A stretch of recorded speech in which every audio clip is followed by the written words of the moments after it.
Oral questions by members. Leader of the Official Opposition. Thank you, Mr. Speaker. 5 months ago, on March 23rd of this year, the Premier announced that there would be an economic recovery plan put together by a group known as the Economic Recovery Task Force.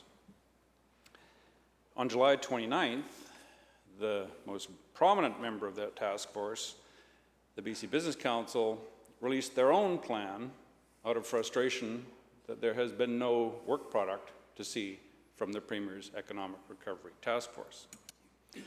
And what the head of the BC Business Council, Greg Davignon, had to say was, the provincial government has not had an economic recovery strategy. We've had a health recovery strategy masking as an economic strategy. So the obvious question to the Premier is, where's the plan, Premier? Premier. Thank you, Honourable Speaker, and I thank the Leader of the Opposition for his question. Certainly, we have been going through an extraordinary time here in British Columbia. Unprecedented downturn in the economy, a closure of many sectors, but unlike other parts of the country, we were able to keep many components of our economy going and moving throughout the pandemic. And we're all very proud of the work that our frontline workers did, whether they were in healthcare, whether they were in keeping our supply chains going, making sure that people could access their food. These were all imperative components of our recovery. We started by focusing on keeping people safe. And I know the member and I have disagreed on this, but we believe that without confidence in our public health, we will not have confidence in our economy. So we've been making investments systematically over the past number of months with the advice and counsel of the Economic Recovery Task Force, and I'm very confident that the $3.5 billion that we put into the economy over the period of a number of months, and the now $2.5 billion that the Minister of Finance will be announcing more about in the days ahead, is the exact direction that the Economic Recovery Task Force wanted us to go in. The members mentioned one group, the Business Council, which represents the largest employers in the province. The Chamber of Commerce, BC Chamber of Commerce was there, the boards of trade from our two major cities, the Federation of Labour, representatives of the not-for-profit sector, from the creative sector, and also Indigenous people. In addition to the task force, we invited all British Columbians to participate, as I believe we should. We're assembling all of that information, focusing on making sure that people are safe in their communities and people can productively get back into the economy, and I believe we'll see more fruit from that labor over the coming days. Leader of the Official Opposition on a supplemental. Thank you, Mr. Speaker. Well, British Columbia is the third largest province in Canada, 5 million people. The three other large provinces all have announced economic recovery plans. Quebec on June the 3rd, 8 million people. Ontario, July the 6th, with 15 million people. Alberta, June 29th, with 4 million people. Somehow, British Columbia is left out of the parade. And another one of the members of the Premier's Economic Recovery team, Bridget Anderson of the Vancouver Board of Trade, had this to say. We've known for months that many businesses were suffering, and now we're starting to see the true picture, and it is a terrible one. Thousands of businesses have ceased to exist. The number provided by the Vancouver Board of Trade, backed up by BC Stats and Stats Canada, is that 14,000 businesses have permanently shut down in British Columbia since March 23rd. Premier, where's the plan? Premier. Thank you, Honourable Speaker. Well, the plan has been evolving from the beginning. Again, I want to remind all members of this House, if the people of British Columbia are not confident to come out and participate in the economy, then they're not going to see the success that we need here in British Columbia. That's why we focused on keeping people safe. That's why we focused on making sure that those that were dislocated... Do you want to hear the answer, member? Do you want to hear the answer, member? Honourable Speaker, it's clear that the Official Opposition, this being the first time this week that the Leader of the Opposition has stood in this place, are not necessarily interested in the answers that I want to give, but I will persist. I will persist to get through the challenges of only a dozen hecklers on the other side. Despite that, Honourable Speaker, they don't want to hear about $2.5 billion worth of economic stimulus that will be coming from the Minister of Finance in the days ahead. We've been working with all British Columbians, not just the Economic Recovery Task Force, but all British Columbians, so that we can continue to lead the country as we were before the pandemic.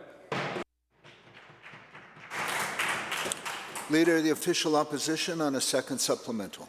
Well, Mr. Speaker, I suppose it's understandable that the Premier is a bit irritable because the people of British Columbia are becoming very irritable.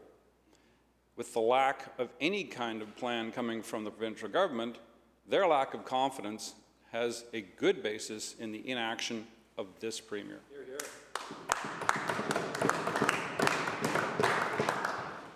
The Premier said on March 23rd, we're putting together a task force that we can indeed lay out with confidence to the public that there's a plan. That was 5 months ago, Premier. The rest of the world is already moving ahead. And the Premier seems to lay his hopes in a health recovery plan.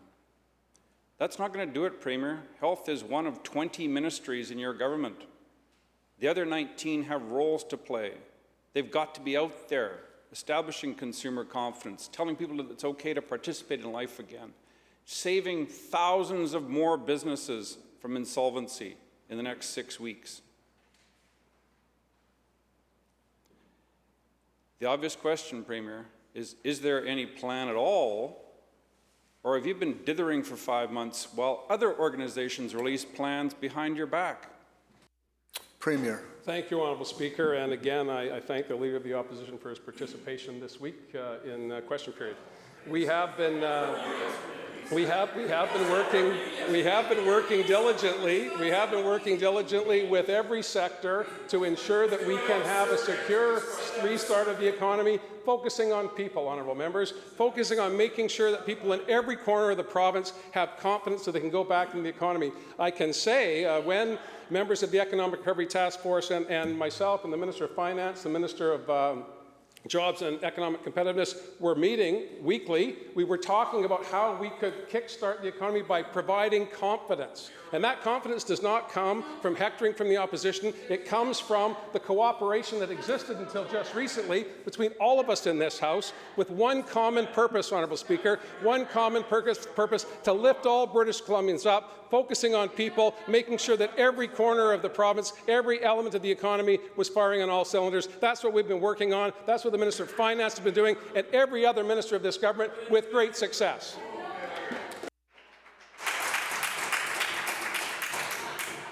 Member for Shuswap. Well, thank you very much, Mr. Speaker. Now, Site C is the largest capital project that the current government is undertaking in our province, a 10-year construction schedule, and therefore deserving of significant attention and oversight. Only a few weeks ago, the Minister of Energy and Mines announced serious concerns around the construction of the Site C dam project. Now, Mr. Speaker, the former minister, the member of Nelson Creston, had confirmed in June of 2017 that Site C was, and I quote, on time and on budget, end quote. Now we see the current minister attempting to shift the blame to the pandemic, even though the report from BC Hydro covers a period largely before COVID-19 arrived. Through you, Mr. Speaker, to the Energy Minister, when exactly, and details matter here, when exactly was the Energy Minister informed by BC Hydro that both the project construction, schedule, and cost were at significant risk? Minister, Energy, Mines and Petroleum Resources. Thank you very much, Mr. Speaker. And it is useful to review the opposition's record when they were in government on Site C. They started the project without proper oversight and without a credible budget. They rushed through the approval of the design, which included significant geological risks. I'm sure they will remember the 2 tension cracks that occurred under their government, which led the BC Hydro to announce an increase in cost and construction time in November of 2017. Our government asked the BC Utilities Commission to review the project, and they found that it was already over budget and behind schedule. Let me quote from the 2017 BC Utilities Review. The BCUC is not persuaded that the Site C project will remain on schedule for a November 2024 in-service date. So that's the record of the previous government, and that's the factual record that's before the public at this time. Member Shuswap. Well, Thank you, Mr. Speaker. Well, the BC Utilities Commission actually informed government that they had choices, and it was this government that made the decision to continue construction. It was also this government that put in place the Oversight Board that reported directly to Treasury Board.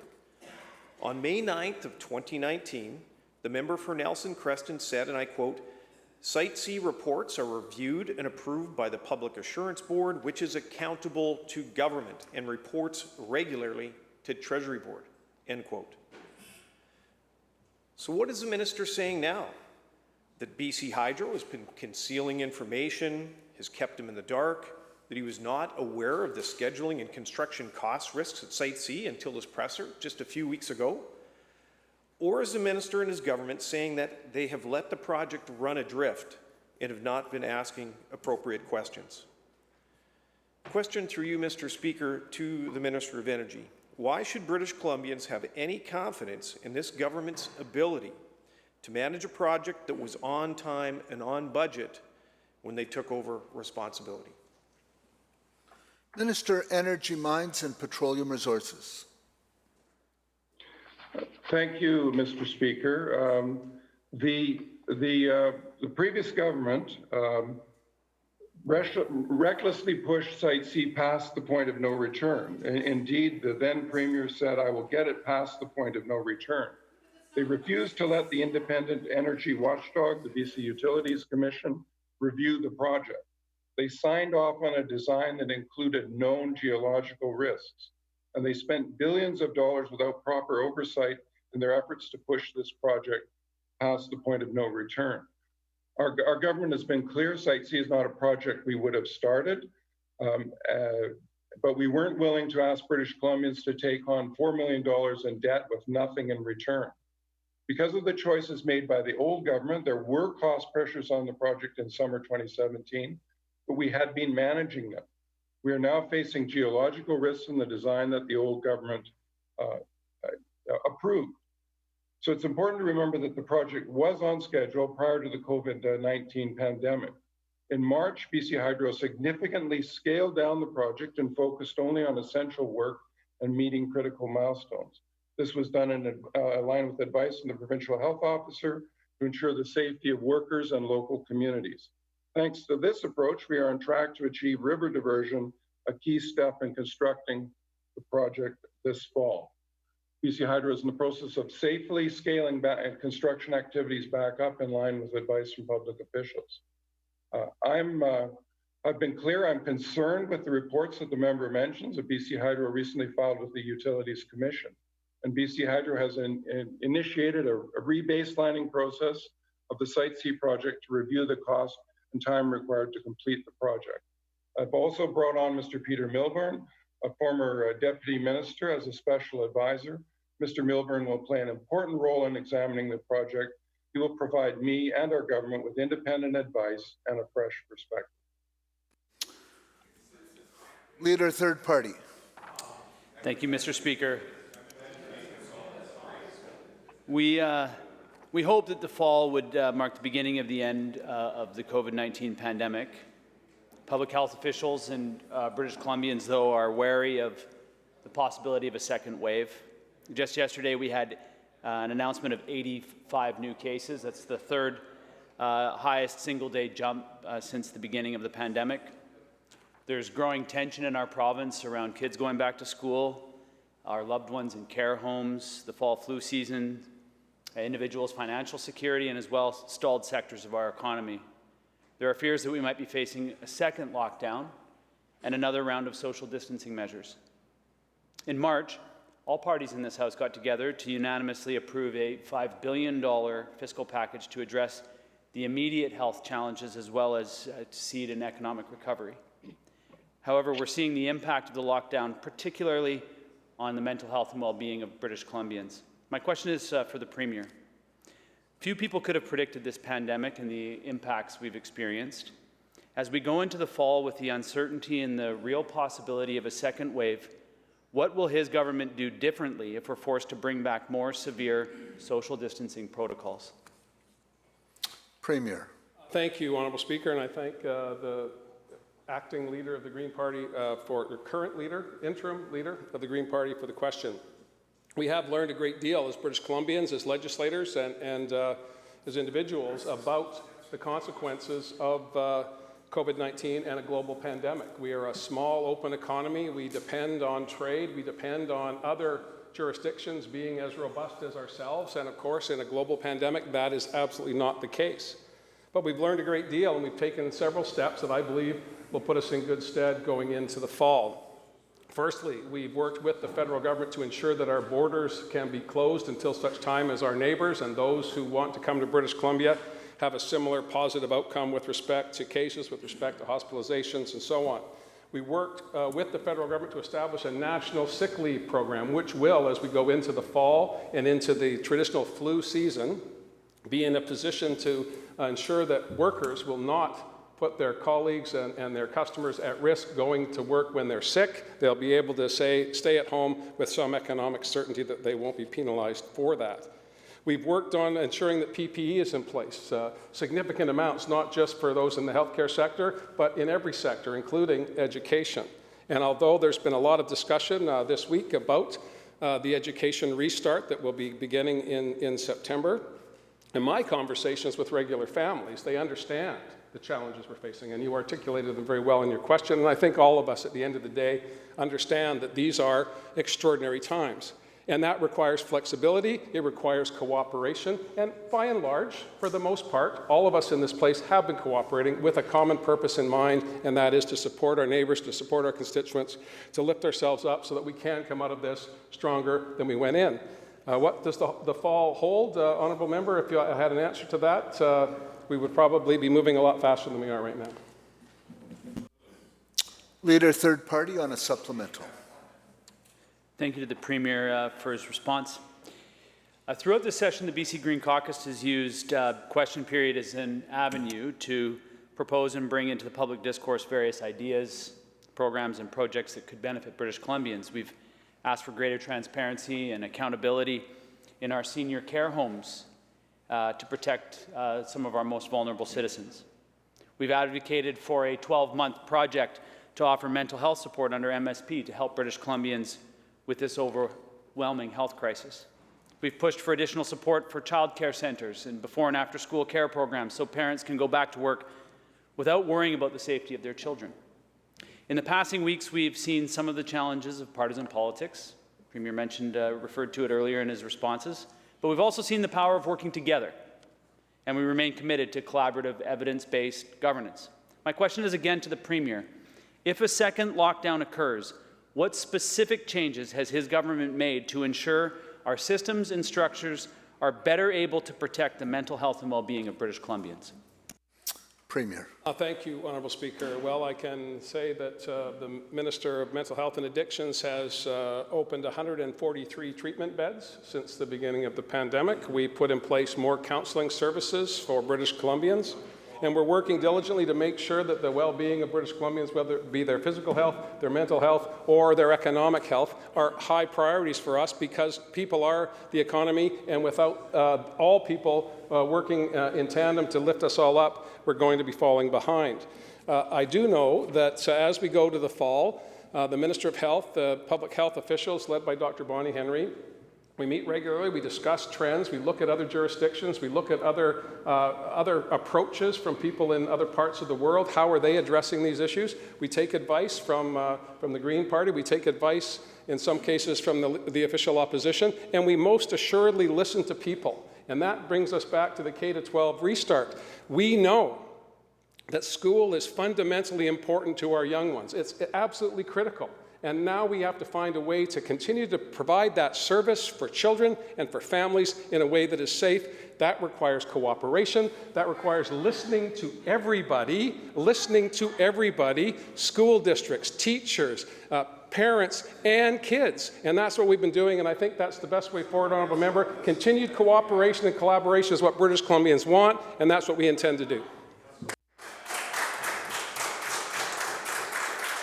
Member Peace River North. Thank you, Mr. Speaker. I'd like to thank the Premier for that segue into my question for plans, which we seem to be lacking endlessly. The Minister of Education has had 5 months to plan for back to school. But so far, he's only made it worse for parents, he's made it worse for teachers, he's made it worse for school districts, and he's made it worse for children. First, there would be a plan, one plan. Then there's 60 plans. All the students would be in class on September 8th. Well, then maybe not. There'd be a hybrid model. Well, then in rare cases, there might be a hybrid model. Well, and then maybe more students would be in the hybrid model after all. You know, I bet the Minister of Education is wishing he'd actually released a plan on the 29th. All of the posturing from the minister won't change the fact that parents still have no idea what is going to be happening in September. People are looking for leadership. So my question to the Minister of Education is, does he really believe that waiting to tell parents until August 26th is fair to them or their families? Premier. Thank you, Honourable Speaker, and I thank the member for Fort St. John for his question.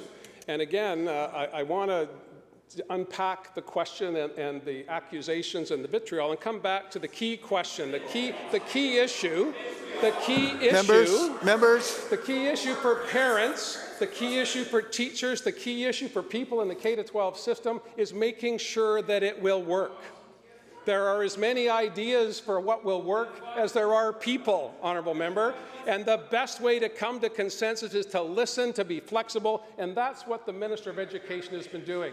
He's been listening to teachers. He's been listening to parents. He's been listening to the people in Fort St. John and finding out that what they need is not the same as the people in Parksville. And that's what collaboration is all about, working together to create plans that are individually focused on success for students and comfort for families. That's what we're doing. I thought you'd be on board with that. Member Peace River North on a supplemental. Thank you, Mr. Speaker, and thank the Premier for whatever that was. Parents want a plan. Parents need a plan. They need to know what their children are going to be doing in the fall, if they need to find care for them. Work schedules for families need to be sorted out. A plan. We've had 5 months. The minister has said this over and over again, that he has been planning the return to school since schools were suspended in March. Well, we did not get anything on July 29th. And I'm going to quote one family here, and this is from, and you're right, Premier, I've talked to many, many families, and I know that they've reached out to the minister as well. Both my husband and I are facing unprecedented work schedules in September, and now I not only deal with my work, I have 4 kids at home, 1 with autism, and my children are in grades 2, 4, 5, and 7. I am not a teacher, and I have no child care for our kids, end quote. So this is one message that echoes so many concerned, scared families across the province. Whether it's childcare or after school or returning to work, why is the minister, why is this government leaving it until August 26th to get a plan out to families? Members, before we get to the answer, if I just might say, this, of course, line of questioning is particularly important to parents around the province. So it will be important that we have every opportunity to clearly hear the question and clearly hear the answer. Thank you. Honourable Speaker, and with respect to the family that the honourable member cites, I absolutely understand the anxiety and apprehension that that family and countless families across British Columbia are feeling. The start of the school year in a normal year is apprehensive for many families. The challenges that the member outlined exist in a pandemic and outside of a pandemic. The challenges, of course, will not be resolved with accusations and criticism. It will be resolved with cooperation and collaboration, and that's exactly what we're doing. Now, I appreciate the Leader of the Opposition would want us to table a plan so that he could immediately criticize it. We have been working with the people who deliver education in British Columbia, the vice principals, the school trustees, the duly elected school trustees who want to have input into how services are delivered in their community, and the families that are concerned about their children want to know that everyone's behind them, and that's what we're doing. The Minister of Education has been focusing on bringing people together, finding the best way forward to have a mix of in-class and virtual education for the hundreds of thousands of students in British Columbia. That is not good enough for the official opposition because they got nothing else to do but complain.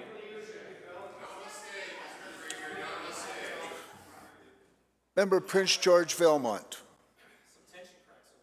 Well, thank you very much, Honourable Speaker. And it doesn't matter how much the Premier stands and attempts to bluster and create an answer today. Our job is to bring the concerns of parents to the legislature, and that's exactly what we are doing today. They are real and they are significant concerns. Parents have been counting down the days on their calendars to the beginning of school. Well, apparently the Minister of Education hasn't been. Parents know that September is coming, and they've tried to start their planning. They've looked for childcare. They're trying to arrange after-school care. They're talking to their bosses about what a return to work would look like. And the key to all of that is knowing that their children would be back in class. But instead of putting parents at ease, the minister has actually made it worse. Every day, something changes. So how does the minister expect parents to plan when he has failed so miserably to have a coherent plan for a safe return to school? Premier. Thank you, Honourable Speaker, and I thank the member for her question. And again, I will repeat what we've been saying for a number of weeks now. There is apprehension within the community. There is concern within parent communities, within the education sector, about how we will proceed in a global pandemic. Sometimes I think you forget about that, honourable members. We are in a global pandemic where circumstances are changing by the day. And I know with absolute certainty, even though there's anxiety in the community, the vast majority of parents understand that we will have to work together with teachers, with childcare providers, with others in the community to make sure that we can deliver this vitally important service. That's what we've been focused on. By and large, we've had cooperation and collaboration throughout this House to do that. Today's not one of those days. Member Prince George Valemont on a supplemental. Well, you know, the Premier, I am positive, and the Minister have heard from parents all across British Columbia. And to suggest that there is a plan that is comprehensive and understandable is simply not true. Parents understand the need for students to return to class, and so does the opposition. They also understand the need for everyone to stay safe when doing so, and so does the opposition. What they don't understand, and our job to bring to this House, is why the minister had 5 months to plan, he ran a trial in June, and he still is only figuring out the basics. Will all students have access to a hybrid model? Why did the minister cut $12 million out of distance learning for the fall? Why can't he tell students the day that school will start? That's what parents are asking, and frankly, to the Premier, they expect answers. The minister's inability to plan has left parents in a lurch. So to the Premier, who just yesterday said, at the end of the day, the decisions rest with me and my government, this mess is on his shoulders. So can he actually stand up today and tell parents that he thinks it's fair that they're going to have to wait until August 26th to reveal details about a return to school? Premier. Thank you, Honourable Speaker. And I thank the member for her question. Listen, we all understand the importance of education to our kids, to our communities, to our economy. We all understand that we are in a global pandemic. At least I thought we all understood that. We all understand that we need to ensure that parents, that trustees, that administrators, and most importantly, teachers and other support staff within the school community are all on the same page. These are disparate people, and I appreciate that the opposition didn't pay a lot of attention to education other than through the courts over their time in government, but we're trying to bring everyone together to have a genuine discussion about how best to deliver services in communities. That's what we've been doing. The only jurisdiction only jurisdiction in North America that had kids back in classrooms in June so that we could shape out where we're going to go in September. That puts us light years ahead of every other jurisdiction in the country. And I don't know if you've been paying any attention, honourable members, but just to the south of us, there is absolute chaos when it comes to delivering education services in the United States. Here in British Columbia, we continue to work every day with the providers of education, the kids who need it, and the parents who are waiting for it. That's the appropriate way forward. I thought you would see that.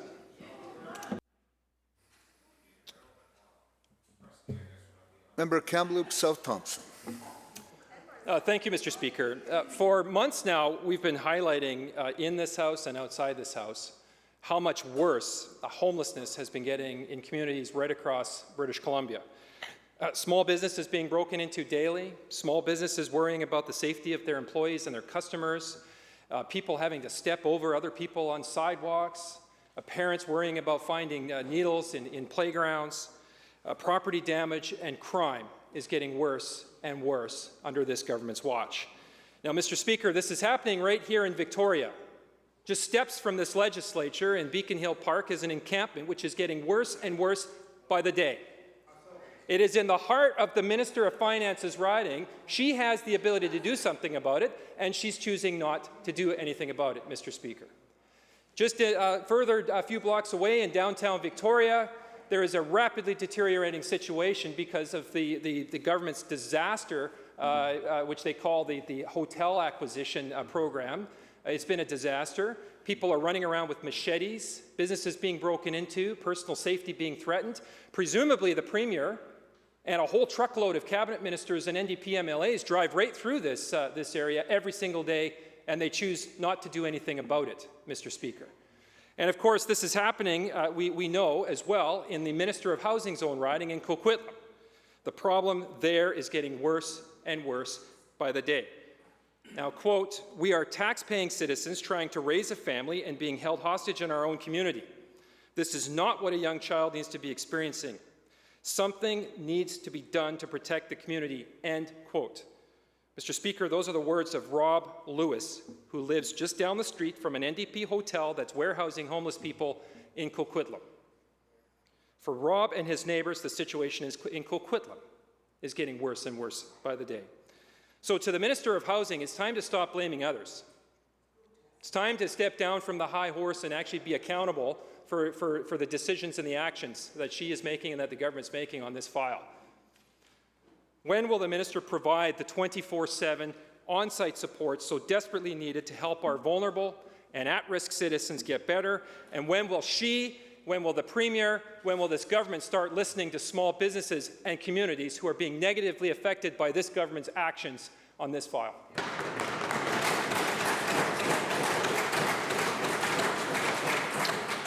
Minister, Mental Health and Addictions. Thank you, Honourable Speaker, and thank you to the member opposite for the question. Members opposite have been raising these issues about homelessness and the overdose crisis over the last number of weeks. And I don't need to speak on the Minister of Housing's behalf, but I think every member of this House knows that this government has made historic investments in ending homelessness and in building the supports that people need who are struggling with mental health and addictions. And Honourable Speaker, it is absolutely true. Members, if you could kindly respect the minister's opportunity to respond. Thank you. And Honourable Speaker, it is absolutely true that many of the people who are homeless and that we have been working to house are struggling with mental health and addictions. And the Leader of the Opposition, in his heckling earlier, said no plan for the overdose crisis either, Honourable Speaker. Well, let me be very clear. We know that the spike in overdoses, we know the overdose deaths were going down under the previous government's watch. They were going up. Beginning in 2012, the numbers went up for 5 years. The next year they went up, and then under our watch, we began to bring them down. And Honourable Speaker, I want to read you a quote. Members. Honourable Speaker, I'd like to read a quote. There is no question. Members.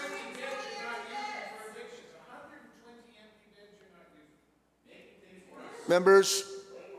Minister. I want to read a quote, Honourable Speaker. There's no question that during COVID in particular, the illicit drug supply has become increasingly dangerous. Because what is actually in these drugs, what they're laced with, you just really don't know. COVID has just introduced a tremendous amount of additional uncertainty. We're hearing that from frontline workers. We're hearing that from law enforcement. I do believe that that's factually accurate. That's not a quote from me, Honourable Speaker. That's a quote from the member from Kamloops South Thompson to the media in his community within the last couple of days. Since COVID-19 hit, we have been working at breakneck speed, Honourable Speaker, and we are the only province that has been responding across the continuum, both with harm reduction, with access to a safe supply of prescription alternatives to separate people from the poison drug supply, and also with treatment beds, Honourable Speaker, with the recent announcements, 150 adult treatment beds, and today, Honourable Speaker, the biggest investment ever in youth treatment beds in the history of this province, 123 new beds on top of 20 new ones in Chilliwack. And Honourable Speaker, under that government's watch, youth treatment beds actually went down the same year a public health emergency was declared. So this is something we need to be working on together, Honourable Speaker. Let's bring the same nonpartisan spirit to solving the overdose crisis and the homelessness crisis that we have done to keeping each other safe and caring for one another through COVID-19. The bell ends question period.